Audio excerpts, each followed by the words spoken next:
প্রথমবার কৃষ্ণকালী মায়ের মন্দিরে চলে এসেছি, মায়ের আশীর্বাদ নিয়েই আমি এখানে পৌঁছে গেছি। খুব ভালোভাবে অ্যাড্রেসটা হচ্ছে এই যে নন্দনকানন হ্যাচারি রোড।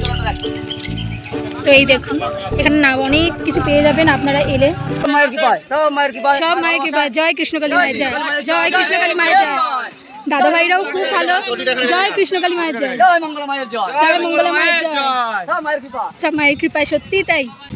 এই যে বন্ধুরা মায়ের মন্দিরে এসে গেছি এতদিন পর, খুব ভালো লাগছে দেখে।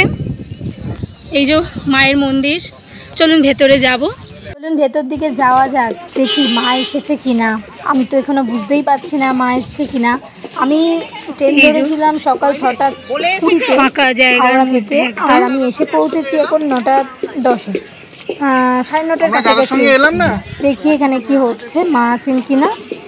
তো কি হচ্ছে দেখুন, একদম ফাঁকা জায়গা। এই জায়গা থেকে দূর থেকে দেখুন, এখানে মায়ের ভোগ রান্না হচ্ছে। এই একটা জেঠু মায়ের ভোগ রান্না করছেন। আর মা দেখুন কৃষ্ণকালী মা ভেতরে, জয় কৃষ্ণকালী মায়ের জয়।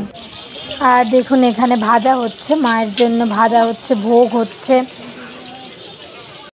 এখন বাজে 9:32, এখনো মা আসেনি, এবার আসবে। তো ভিডিওটা সম্পূর্ণ দেখুন। মায়ের পুজোর ডালা নিয়ে নিলাম বন্ধুরা। এই দাদা মায়ের তো পুজো দেবো, তার জন্য ডালা ভালো লাগছে। এখানে যে সুন্দর, এত পরিবেশটা এত সুন্দর, আসা মাত্রই মানে সত্যি আমার খুব ভালো লেগেছে এখানে এসে। মা এখনো এসে পৌঁছায়নি। শ্রাবণ মাসে সবাই কাঁচের চুড়ি পরে, সবুজ রঙের কাঁচের চুড়ি।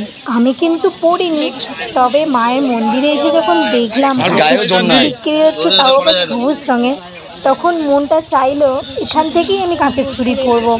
জানেন তো, জীবনে প্রথমবার আমি এই শ্রাবণ মাসে কাঁচের চুড়ি পরলাম সবুজ রঙের। আর কখনোই পরিনি সবুজ, কখনোই আমি শ্রাবণ মাসে কোনো রকম চুড়ি পরিনি।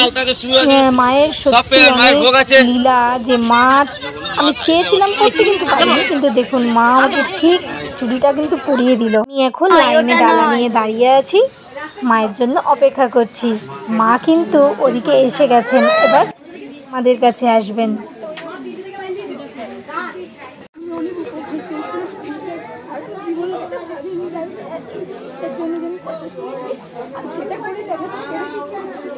আমি যে উপকারটা পেয়েছি, মাকে বলেছি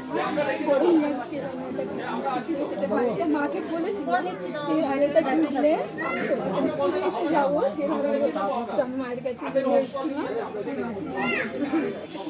কোথা থেকে আসছিলে মা? উপকার হয়েছে তো মা?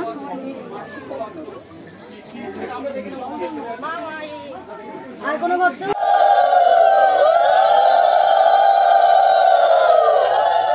জয় কৃষ্ণকালী মায়ের জয়। বন্ধুরা ভিডিওটি এই পর্যন্ত, ভালো লাগলে অবশ্যই কমেন্টে জানাবেন।